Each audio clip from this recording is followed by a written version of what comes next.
जय श्री राम। आपका हॉरोस्कोप 22 अप्रैल 1982 मध्यरात्रि पश्चात 1:15 पर आपका जन्म हुआ। आइए देखते हैं आपके हॉरोस्कोप में कौन से प्लैनेट कहाँ किस तरीके से बैठे हैं। ये लगन कुंडली होती है और लगन कुंडली 2-2.25 घंटे तक एक जैसी रहती है। यानी इस बीच में जितने भी बच्चे पैदा हुए होंगे ऑल ओवर वर्ल्ड में, उनकी सबकी कुंडली एक जैसी, लेकिन सबका भाग्य अलग अलग। वो क्यों?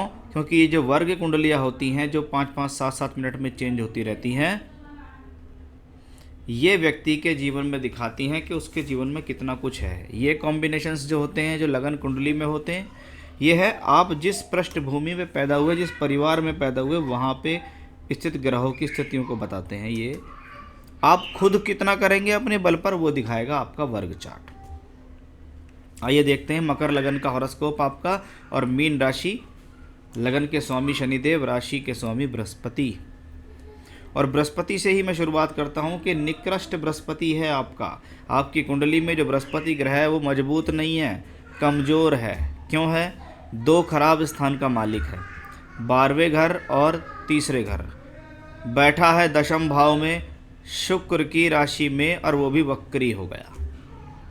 यानी ग्रह को कहते हैं अगर 6, 8, 12 के मालिक वक्री हो जाएं और वो शुभ स्थानों में बैठे तो नुकसान करते हैं। दशम भाव में बैठा है बृहस्पति, इसका मतलब आपको ये प्रोफेशनली परेशान करेगा। आपको अपने कार्य क्षेत्र में स्थिरता नहीं रहने देगा, क्योंकि ये दशम स्थान कर्म स्थान है। ये आपके कर्मों को भी स्थिर नहीं रहने देगा। आपके कर्म जो करते हैं आप रोज़ाना, जैसा आपके मन में चलता है कि मैं ये कर लूँ, मैं ये कर लूँ, मुझे इससे सफलता मिलेगी, मुझे उससे मिलेगी, वो सब कुछ वही सेम सिचुएशंस बृहस्पति की मैंने नवमांश में देखी कि बृहस्पति नवमांश में नीच का हो गया, अष्टम भाव में गया और सप्तमेश हो गया। ये कारण है जिससे की वजह से आपकी अभी तक शादी नहीं हुई। शादी ना होना, शादी में देरी होना या परेशानी होने के योग। और वही सेम जुपिटर यहाँ 12th हाउस में भी बैठा है। अब बृहस्पति क्या है? धन का कारक, शिक्षा संतान का कारक, भाग्य कर्म का कारक, लाभ का कारक। और बृहस्पति ही कुंडली में अच्छा नहीं तो प्रॉब्लम्स तो आएंगी ही। आपके सवालों ने भी वो सब चीज़ें बताई और आपकी हॉरोस्कोप ने भी वो चीज़ें बताई। योग कारक शुक्र है आपका, जो पंचम और दशम का मालिक है। पंचम भाव शिक्षा, दशम भाव कर्म, और दोनों का मालिक यहाँ बैठा। क्या कहता है ये शुक्र? कि ऐसा व्यक्ति जीवन में भाषण शैली से जुड़े हुए कार्यों में सफलता हासिल करता है, बोलचाल से संबंधित कार्यों में सफलता हासिल करता है। टीचिंग लाइन, किसी को सलाह देना, सेल्स में, मैनेजमेंट के अंदर, मार्केटिंग के अंदर, जहां बोलचाल का बहुत ज़्यादा प्रयोग होता हो, ऐसे क्षेत्रों में जातक को फ़ायदा मिलता है। आपने काफ़ी सारी पढ़ाई की, सरकारी नौकरी के लिए भी करी, MBA भी किया, शेयर की भी पढ़ाई कर ली, काफ़ी सारी एजुकेशन आपने ली, तो शुक्र ग्रह आपको पढ़ाता तो चला गया। अब बृहस्पति जैसा ग्रह भी शुक्र को 5वीं दृष्टि दे रहा है। इसका मतलब है कि आपको जीवन में जो अपना टारगेट है वो ऐसा ही टारगेट सेलेक्ट करना चाहिए कि भैया आप अपने जीवन में एजुकेशन से संबंधित डिपार्टमेंट, कोचिंग सेंटर, लोगों को सलाह देना या वाणी से संबंधित कार्यों में सफलता हासिल करने का ही योग आपकी कुंडली में बनता है। शनि और मंगल दोनों अशुभ ग्रह, नैसर्गिक पाप ग्रह हैं, दशम नवभाग्य स्थान में बैठे हैं।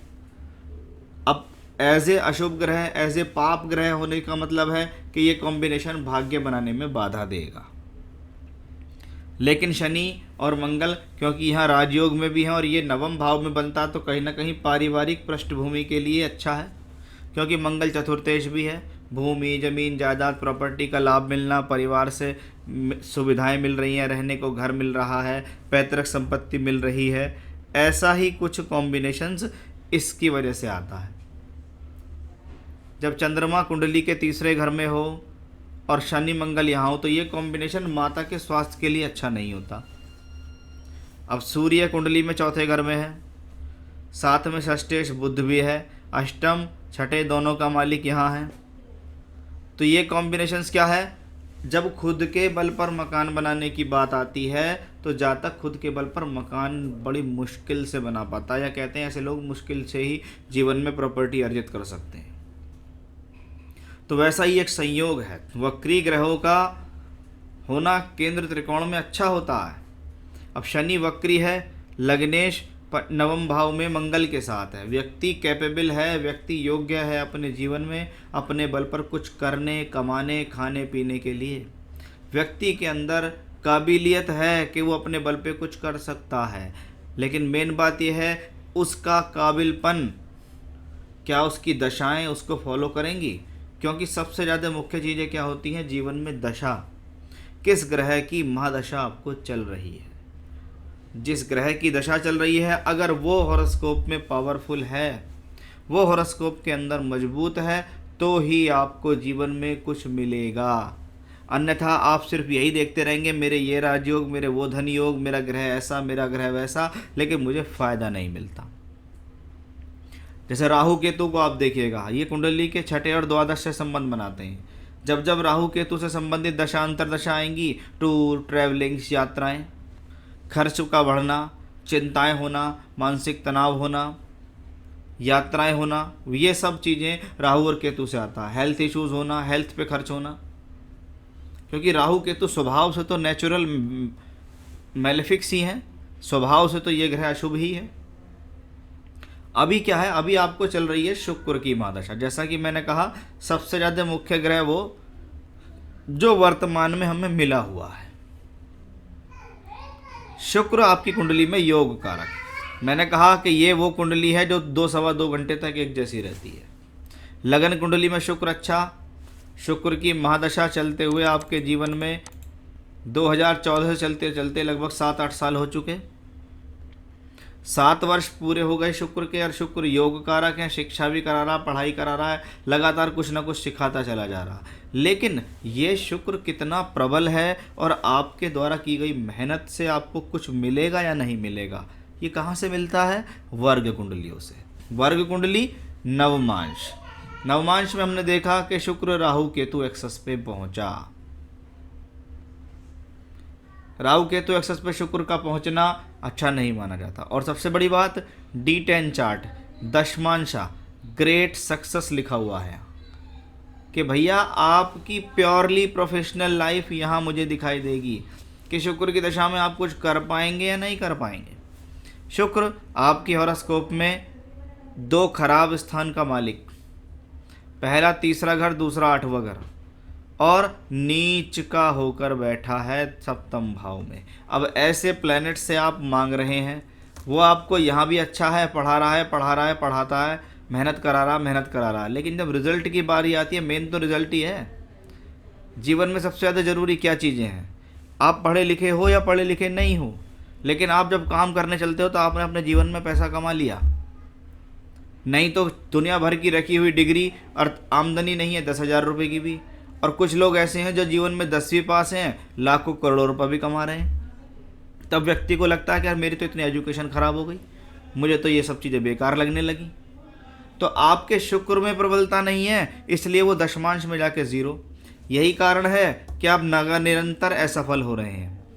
एग्ज़ाम्स पास करते हैं, किसी कारणवश या तो एग्ज़ाम रद्द, या कोर्ट केस की उलझन या प्रॉब्लम, और ऐसे में ही आपने बिजनेस का डिसीजन ले लिया, ये और पुअर हो गया आपके लिए, क्योंकि ये हॉरोस्कोप बिजनेस की हॉरोस्कोप है ही नहीं।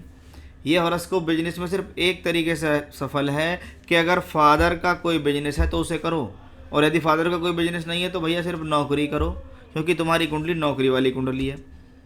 तो उसमें भी आपने पैसा अच्छा खासा डुबा लिया, कंप्यूटर रिलेटेड कोर्स कर लिए, MBA कर लिया, शेयर मार्केट के भी कोर्स कर लिए कि चलो इधर से नहीं तो इधर से सफलता मिल जाएगी, क्योंकि एज जो है वो हो चुकी है अप्रोक्स, अभी 40 ईयर्स हो जाएगी इस बार। तो जीवन में 39 साल लगभग इसी चीज़ों में आपने सभी चीज़ों में लगाए। शायद ये ईश्वर की मर्जी थी कि आप किसी ऐसे एस्ट्रोलॉजर से नहीं मिले जो आपको सही सलाह दे सके, क्योंकि मेरे हिसाब से ये हॉरोस्कोप एक बहुत बड़े स्तर की सरकारी नौकरी दिलवाने वाली नहीं दिखाई देती। मुझे नहीं लगता कि आपको कोई सरकारी नौकरी मिलने वाली है। मुझे लगता है सीधा सीधा कि ये व्यक्ति पढ़ लिख के अगर टीचिंग लाइन में, कोचिंग इंस्टीट्यूट लाइन में, अध्ययन में, अध्यापन में, लोगों को पढ़ाना सिखाना, school college coaching centres, tuitions, online पढ़ाना, अगर ऐसे क्षेत्रों में जाएगा तो सफल होगा। अदरवाइज़ बाकी किसी क्षेत्र में कोई सफलता नहीं, ना कोई शेयर से सफलता मिल रही है, ना कोई किसी बड़ी चीज़ों से सफलता मिल रही है। इसी कारण है कि आप अभी तक पजल रहे, तो आप एक जगह स्थिर नहीं हुए। अगर आप स्थिर रहते, एक ही जगह रहते कि हाँ मुझे वहाँ से ही टारगेट पकड़ के नौकरी करनी है, वहीं से टारगेट पकड़ के काम करना है, तो आज आप कहीं स्थिर भी होते और आपको नौकरी भी मिलती, और नौकरी मिलती तो कहीं ना कहीं शादी विवाह का भी योग आपका बनता। धन की सदा कमी बनी रहती है, क्या मुझे जीवन भर धन की समस्या से गुजरना पड़ेगा? देखिए, एक डॉक्टर का और एक मरीज का जैसा कनेक्शन होता है, ऐसी एक ज्योतिषी और एक जजमान का कनेक्शन होता है कि आपकी हॉरोस्कोप में देख रहा हूँ, आपकी हॉरोस्कोप में मैं कमी देख रहा हूँ क्या क्या है, उन कमियों को मैं दूर करूँ, आपको सही सलाह सही मार्गदर्शन दूँ। ये मेरा मेन मोटिव होता है कि मैंने आपको सही सलाह दी, मैंने आपको टारगेट बता दिया कि भाई साहब आपका काम क्या बनता है जीवन में, आप इन कामों में जाएंगे सफल रहेंगे, अन्य कामों में जाएंगे असफल रहेंगे। तो एक तो काम का पता लगा, कोई सरकारी नौकरी बड़ा योग नहीं दिखता, कार्य यही है आज से इस काम में लग जाओ तो आपके लिए बढ़िया है, क्योंकि वर्तमान में चल रही है, अभी जनवरी के महीने से शुरू हुई, 12 तारीख से आपको शुक्र में राहु, कहाँ है राहु? 6th हाउस में। दशमांश में राहु कहाँ है? 11th हाउस में, 11th लॉर्ड के साथ। कमाई का समय शुरू हो चुका। बुद्धि को भ्रमित नहीं करना, टारगेट से हिलना नहीं है। जो चीज़ें बता दी आज भी आप कैपेबल हैं कि अगर आप कहीं नौकरी ढूंढने जाओगे एजुकेशन के फील्ड में या कुछ, तो आपको फ़ायदा मिल जाएगा। करना शुरू करो, इससे बढ़िया दशा जीवन में फिर दोबारा कभी नहीं आएगी। तो शुक्र में राहु का पीरियड आपके लिए बेहतर है। अब कब करना है शुक्र को मजबूत? कैसे करते हैं शुक्र को मजबूत? ओपल स्टोन पहन के शुक्र को मजबूत करते हैं। ओपल पहनिए, राइट हैंड की इंडेक्स फिंगर में 8 से 10 रत्ती के बीच का ओपल स्टोन पहनिए आप, वो आपके लिए हेल्प करेगा, पहला। दूसरा, रोजाना आप करेंगे देवी कवच का पाठ, हेल्थ वेल्थ सभी के लिए अच्छा, दुर्गा सप्तशती में से है देवी कवच का पाठ। तीसरा, एक मंत्र है, इसको आप गूगल से सर्च कर लीजिएगा। मंत्र इस प्रकार है, ओम जयंती मंगला काली भद्रकाली कपालिनी दुर्गा क्षमा शिवा धात्री स्वाहा स्वधा नमस्तुते। ये मंत्र है जो आपको गूगल से भी मिल जाएगा।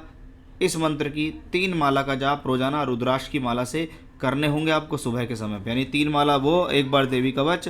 फ्राइडे से आपको ये उपाय शुरू करने होंगे और एक ओपल आपको पहनना है। बस ये करना है, इससे आपको फ़ायदा मिलेगा। राहु, क्योंकि नवमांश में शुक्र राहु दोनों 11th हाउस में बैठे हुए हैं, ये हाउस ऑफ गेन है, यानी आपके पास जीवन में एक अंतिम प्रयास है 2024 तक कर लीजिए, जिसमें आपकी शादी होने की संभावनाएं हैं।